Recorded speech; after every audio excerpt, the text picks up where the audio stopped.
नमस्कार, मैं कमलेश कबीर आपका एक बार फिर स्वागत करता हूं इस नए एपिसोड में। आज के इस एपिसोड में हम बात करने वाले हैं दिल्ली के जंतर मंतर की। इस वक्त आरक्षण हटाओ आंदोलन और यूजीसी रोल बैक की चर्चा चारों तरफ चल रही है, लेकिन यह आंदोलन अपने पीछे कई सवाल भी छोड़ रहा है। और वो सवाल क्या है? पहला, अगर हम उसका जवाब ढूंढे तो यह आंदोलन प्रोएक्टिव नहीं रिएक्टिव है। रिएक्टिव मैंने इसलिए कहा क्योंकि सीजेपी के लोगों ने जो धरना दिया उसका सिर्फ एक ही मकसद था और वो था धर्मेंद्र प्रधान का इस्तीफा। समस्या का समाधान नहीं था। सरकार ने इस्तीफा लिया धर्मेंद्र प्रधान का, धर्मेंद्र प्रधान ने इस्तीफा दिया तो अचानक से सीजेपी जो है वो मेन स्ट्रीम मीडिया में आ गई। अब बारी थी और लोगों की, क्योंकि ऐसी कोई घटना होती है तो इसका प्रभाव दूसरे दलों के ऊपर, दूसरे ऐसी विचारधाराओं के ऊपर भी आता है जो इस तरीके की सोच रखते हैं। तो जन्म होता है आरक्षण हटाओ का।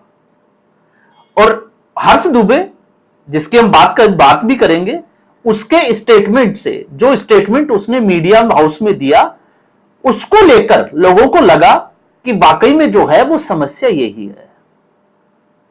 तो एक नए आंदोलन की घोषणा की गई, आरक्षण हटाओ आंदोलन। अब आरक्षण हटाओ आंदोलन को लेकर, क्योंकि बात जो है वो शिक्षा में सुधार की थी, आपको यह भी समझना पड़ेगा, क्योंकि हर्ष दुबे ने इसकी शुरुआत की थी वो शिक्षा में सुधार की थी।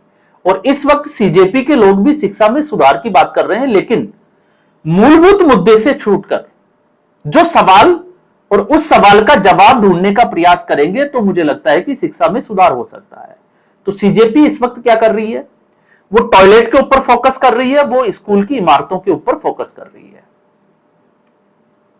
अब सवाल यह उठता है कि सरकारी स्कूलों में इस स्थिति के लिए क्या स्कूल की जो इमारत है, बिल्डिंग है, वो जिम्मेदार है या वहां के टॉयलेट जिम्मेदार है, या फिर वहां की शिक्षा की जो व्यवस्था है, शिक्षण व्यवस्था जिसकी हम बात करेंगे, वो जिम्मेदार है? क्योंकि आज भी सरकारी स्कूल के टीचरों का लाइव टेस्ट लेने के लिए कोई तैयार नहीं है। क्योंकि अगर आप इसका लाइव टेस्ट लोगे, अगर आप इसको आरक्षण को छोड़कर शिक्षा के मुद्दे पर बहस करोगे, तो आप अपने आप जो है वो अपनी मंजिल तक पहुंचोगे, और वो मंजिल होगी आरक्षण। कि आरक्षण जो है वो इस देश का नासूर कैसे बन गया, इसने इस देश की जो पूरी व्यवस्था है उसको चौपट कैसे कर दिया। क्योंकि हम बात तो करते हैं कि विद्यार्थी, छात्र जो है वो इस देश का भविष्य है, लेकिन भविष्य निर्माता कैसा होगा, इसके ऊपर कोई जो है वो सवाल जवाब करने को तैयार ही नहीं है। तो भविष्य का निर्माता कैसा होगा? वो एक आरक्षण जीवी होगा जो 30%, 40% मार्क्स लेकर, या फिर हो सकता है वो -7% के आसपास भी मार्क्स लेकर आए। वो कोटा हो सकता है, चाहे वो विधवा कोटा हो या फिर तलाकशुदा कोटा भी हो, और फिर वो इस देश के भविष्य का निर्माण करेंगे। तो इस देश का भविष्य कैसा होगा आप अंदाजा लगा सकते हैं। तो सरकारी स्कूलों की स्थितियां क्यों बदली? क्योंकि ऐसे टीचर्स जिनकी भरमार आपको सरकारी स्कूलों में देखने को मिलेगी, इसलिए लोगों ने सोचा कि इनसे अच्छा है कि हम किसी प्राइवेट स्कूल में बच्चों का दाखिला कराएं। तो इसके ऊपर बात करने को कोई तैयार नहीं है। सीजेपी खुद इस पे बात नहीं करेगी, क्योंकि फिर मामला जो है वो आरक्षण का आएगा, और ये खुद जो है वो आरक्षण जीवी है, तो ये बात नहीं करने वाले। अब हम बात करते हैं आरक्षण हटाओ आंदोलन की। जब मैं इस आंदोलन से जुड़ा था, मैं आपको तारीख भी बता देता हूं, 9 अगस्त को। 9 अगस्त को जब मैं गढ़वाल भवन में जो मीटिंग थी उसमें जब मैं पहुंचा, तो उसमें मुझे क्या देखने को मिला? उसमें मुझे देखने को मिला राजपूत और ब्राह्मण। अब यह आंदोलन कहीं ना कहीं उस दलित वर्ग को, उसकी भावनाओं को टच करने में विफल रहा, यह समझाने में विफल रहा कि हम आपकी भी बात कर रहे हैं। तो लगातार आवाज किसकी आई? ब्राह्मण और राजपूत, स्वर्ण समाज की, जो कि इस आंदोलन की सबसे बड़ी गलती थी। उस दिन भी हमने इसका जिक्र किया था कि हमें जो है वो सबको एक साथ लाना पड़ेगा, क्योंकि दलितों को भी हमें समझाना पड़ेगा कि आरक्षण के नाम पे आपके साथ धोखा कैसे हो रहा है। लेकिन कहावत है कि कहीं मेरी जगह जो है वो कोई दूसरा नेता नहीं बन जाए, इसलिए इस तरीके की बातों को नजरअंदाज किया गया। और हर्ष दुबे जब अमन चोपड़ा के पॉडकास्ट पर बैठकर यह कहता है कि हम आरक्षण में रिफॉर्म्स की बात कर रहे थे, रिजर्वेशन रिफॉर्म्स की, तो मैं आपको बता दूं कि उस मीटिंग के बाद जब वो मीटिंग खत्म हो गई, तब किसी ने मुझे पूछा था कि आप क्या इस बात से सहमत हो क्या, आरक्षण हटाओ से। और हम 2-3 लोगों का जो है वो सोच ये थी कि आरक्षण हटाओ की जगह रिजर्वेशन रिफॉर्म्स की बात होनी चाहिए। क्यों होनी चाहिए?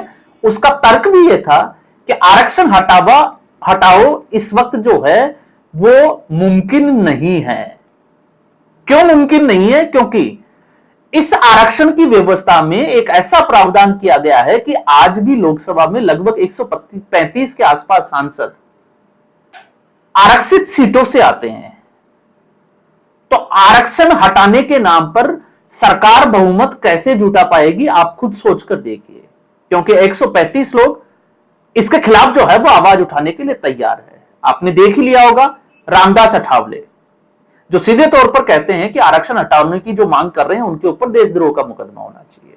दूसरे चिराग पासवान को आपने सुना, वो एनडीए का ही हिस्सा है, मैं एनडीए की ही बात कर रहा हूं। और इसके अलावा चंद्रशेखर आजाद रावण जैसे। तो आप सोचकर देखिए कि आरक्षण, वैसे मैं मानता हूं कि आरक्षण जो है वो असंवैधानिक है, संवैधानिक नहीं है। संवैधानिक प्रक्रिया के तहत जो है वो इसको लाया गया, तो संवैधानिक प्रक्रिया के तहत इसको हटाया भी जा सकता है। लेकिन सवाल यह है कि हटेगा कैसे? तो इसका जवाब है कि आरक्षित सीटें हैं, रिजर्व सीटें हैं, और उस पे कुछ ऐसे लोगों ने कुल्ले टिकाकर बैठे हैं, वो छोड़ने का नाम नहीं लेते। वो दूसरे को भी परिवार से जो है वो इतर आप देखोगे तो वो सीट देने को तैयार भी नहीं है। तो यहां पर ये बात जो है वो खारिज हो जाती है। तो अब सवाल यह था कि रिजर्वेशन में रिफॉर्म्स कैसे। और बात जब शिक्षा की आती है तो इसमें एक तर्क दिया गया, आपने देखा भी होगा, संरक्षण, आरक्षण नहीं अमीरों का, संरक्षण सभी वंचितों का। ठीक है, आरक्षण जो है वो अमीरों का नहीं है, छोड़ देना चाहिए। हम भी कहते हैं कि जिस परिवार को एक बार आरक्षण मिल गया अब उसको आरक्षण की श्रेणी से बाहर कर देना चाहिए। लेकिन इसका दूसरा सवाल, क्योंकि बात जब शिक्षा में सुधार की होती है तो आप सोचकर देखिए कि आपने एक परिवार का आरक्षण जो था वो हटाकर उसी कैटेगरी में दूसरे परिवार को दे दिया, तो इससे शिक्षा में सुधार कैसे हुआ? यह मेरा सवाल जो है वो उस दिन भी था 9 तारीख से, और मैं आज तक भी जो है वो इसके ऊपर चर्चा कर रहा हूं। क्योंकि आपने एक 30% वाले को बाहर करके आपने अब दूसरे 30% वालों को वही टोपी पहना दी। अब आपकी शिक्षा व्यवस्था में दूसरा 30% वाला या 40% वाला जो है वो आरक्षण जीवी आने को तैयार है। तो इससे क्या शिक्षा व्यवस्था में सुधार हो जाएगा? इस सवाल का जवाब अगर आपके पास है तो आप जो है वो मुझे जरूर बताएं। फिर उसके बाद में कोर कमेटी की जो है वो एक गठन हुआ था, उसमें हम मेंबर थे, और हमें बोला गया कि आप इसके ऊपर जो है वो एक होमवर्क करें। 3 दिन का मैंने होमवर्क किया। एक जबरदस्त जो है वो प्लान इसमें आउटलेट किया गया, जिसमें इससे बचने का तरीका निकाला गया कि समाधान क्या था। लेकिन अब सवाल यह था कि इसको सुनेगा कौन? क्योंकि अगर इसमें दूसरे को मौका मिलेगा तो दूसरा जो है वो अपनी पब्लिसिटी ले जाएगा। इस वजह से आज ये आरक्षण का जो आंदोलन है वो छिन छिन हो गया है, क्योंकि राजपूतों को एक राजपूत नेता इस पे आवाज उठाता है तो दूसरा उसका विरोध कर रहा है। आप सोशल मीडिया पर देखिए, एक दूसरे को नीचा दिखाने की कोशिश की जा रही है। यूट्यूबर्स जो है उनकी भी यही हालत है। तो ये संगठित नहीं, सुनियोजित नहीं है। ये ठीक वैसे ही है जैसे आपने देखा होगा कि सबको रातों रात जो है वो नेता बनना है। तो हर्ष दुबे वो तो नेता बन ही गया। अब वो बोले कितनी एक्सप्लेनेशन दे, लेकिन सवाल यह है कि ब्रजेश पाठक के साइड में एक मृत्युंजय है, एक हर्ष है और दूसरा शिवा है। और ये तीनों लड़के जो है वो 9 अगस्त से लगातार मैं इनको साथ में देख रहा हूं। तो आप कैसे कह सकते हैं इनका चौथा जो सदस्य है, कोई भी सदस्य, वो क्यों नहीं है इस मीटिंग में?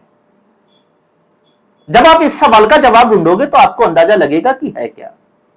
और शिक्षा में जब सुधार की हम बात करते हैं, जब मैं ये कहता हूं तो इस लड़ाई को जीतने के लिए आपको ओबीसी, एससी और एसटी को साथ लेना पड़ेगा।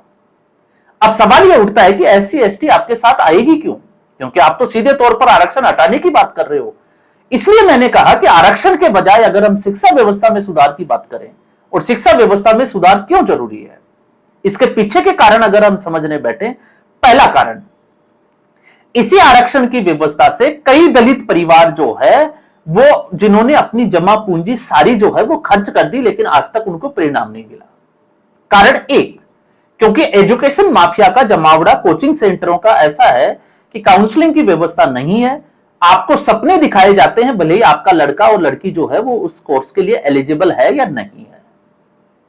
और सपना क्या है कि आप एडमिशन कराइए, आपका बच्चा जो है वो 2 महीने, बड़ा इंटेलिजेंट है, आपका बच्चा तो समझो कि डॉक्टर बन गया, और 1.5 लाख रुपए की फीस वो डिपॉजिट करा लेते हैं। तब वो एससी और एसटी के नाम पर जो है, आरक्षण के नाम पर आपको छूट नहीं देंगे, आपकी भी फीस उतनी ही होगी। अब यहां पे दो चीजें हैं, या तो वो कोर्स में जब 2 महीने की पढ़ाई करेगा उसको पता चल जाएगा कि 90 और 80% वालों के मुकाबले वो कहां खड़ा है। डिप्रेशन होगा, स्ट्रेस आएगा, उसके विचार आएंगे कि उसने घर वालों के जो है वो पैसे खर्च करवा दिए और उसके बस की नहीं है, तो उसको सुसाइड के थॉट भी आएंगे। दूसरा, अब सवाल यह है कि किसी बच्चे का अगर नीट में हो भी जाता है तो आप सोचकर देखिए कि जो 4 सेमेस्टर की जो परीक्षा है उसमें तो आरक्षण नहीं है, उसमें आरक्षण की व्यवस्था नहीं है, तो वो उस कंपटीशन को कैसे हैंडल करेगा जब वो और बच्चों के साथ जो लगभग उससे दुगने मार्क्स लेकर जो है वो उस परीक्षा पे बैठकर एमबीबीएस की पढ़ाई करने आए। तो 4 साल की आपको व्यवस्था देखनी पड़ेगी। और उससे भी बड़ा सवाल, आप देखिए जितने भी जो प्रतियोगी परीक्षाएं हैं या जैसे भी है वो दे रहे हैं, तो आप माइंडसेट से कैसे लड़ोगे? क्योंकि एक आरक्षण वाले को यह पता है कि 30 या 40% के ऊपर अगर वो कम पढ़ाई करेगा तो भी उसका सिलेक्शन हो जाएगा, तो दूसरी तरफ 80 और 90%। तो एक तरफ बच्चा जो है वो टेंशन लेकर पढ़ रहा है, तो दूसरी तरफ माइंडसेट ये है कि हमारा तो हो ही जाना है। आप उससे फाइट कैसे करोगे?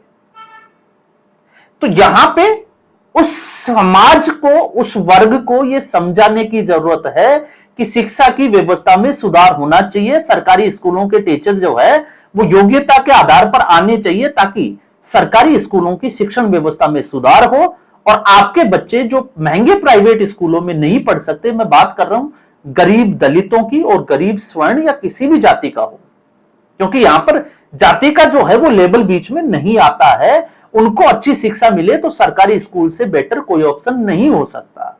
और अगर वहां की शिक्षा व्यवस्था को सही करना है तो दलितों को भी आगे आना पड़ेगा, आरक्षण जीवियों को भी आगे आना पड़ेगा, ताकि उनके बच्चे उस स्कूल में पढ़ सके जहां पर पढ़ाई का स्तर उस लेवल का हो।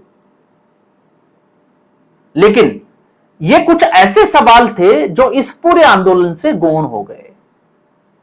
तो यह आंदोलन कहां चला गया? UGC rollback. अब सवाल यह है कि यूजीसी रोलबैक में आप 2012 के कानून के विरोध में हो या 2026 का, क्योंकि 2026 का तो लागू ही नहीं हुआ, सुप्रीम कोर्ट ने उसको स्टे दे रखा है, और मे भी जो है वो होगा भी नहीं, जिसकी पूरी संभावना है। और अगर आप 2012 के या किसी भी एससी एसटी एक्ट में जाते हो तो आप जो है वो उसका विरोध ना करें, आप उसमें मांग रखें कि अगर कोई गलत तरीके से किसी के ऊपर एससी एसटी एक्ट में एफआईआर करवाता है और अगर निकट भविष्य में उसके खिलाफ वो आरोप साबित नहीं होते हैं, तो उस आदमी के खिलाफ जो झूठी जो है वो एफआईआर कराता है उसके खिलाफ लगभग जो है वो 10 साल की सजा की आप डिमांड करिए। जिस दिन न्यायिक व्यवस्था में झूठे शिकायतकर्ता और झूठे जो बयानकर्ता जो गवाह होते हैं उनके ऊपर सख्त सजा का ऐलान हो जाएगा, उस दिन ये बीमारी जो है वो हमेशा हमेशा के लिए खत्म हो जाएगी। और जो मुआवजा एक पीड़ित व्यक्ति को एससी एसटी में देने के लिए सरकार प्रतिबद्ध है, वो मुआवजा उसको मिलना चाहिए जिसने इसका जो है वो कुछ किया नहीं, लेकिन उसके ऊपर झूठी एफआईआर करवा के उसको प्रताड़ित किया गया। तो सामने वाला अपने आप जो है वो घुटनों के बल बैठेगा, इस पे विचार करेगा और वो आपके साथ खड़ा होगा। तो इस आंदोलन को लेकर जो है वो सवाल जवाब बहुत सारे हैं, लेकिन उससे बड़ा सवाल है कि आप इस देश में, इस समाज में, जिस सोसाइटी में हम रहते हैं, उसमें कुछ ऐसा हम मैसेज दें जिससे कि एक हेल्दी डिबेट शुरू हो, लोग इसके ऊपर विचार करना शुरू करें, और जब विचार करना शुरू करेंगे तब वो आपके साथ जुड़ते चले जाएंगे। अगर आप विरोध करोगे तो आपको भी विरोध ही मिलेगा। और ये आरक्षण इसी तरीके की एक बीमारी है जब आप इसका विरोध करते हो तो इसका फायदा जो है वो आपके अपोजिशन को होता है, और ये स्थिति हम लोग देख रहे हैं। तो और भी बहुत सारे जो है वो सवाल है, बहुत सारे जो है वो जवाब है, समाधान भी है, लेकिन अगर हम उन पे चर्चा करेंगे तो फिर वीडियो जो है वो बहुत लंबा हो जाएगा। तो शायद मैं उम्मीद कर रहा हूं जो बात मैं आपके सामने रखने की कोशिश कर रहा हूं आप उसको समझ पाओगे। तो इस एपिसोड में इतना ही। उम्मीद करूंगा वीडियो एपिसोड आपको पसंद आया होगा। वीडियो को लाइक करें, शेयर करें, चैनल जरूर सब्सक्राइब करें। धन्यवाद।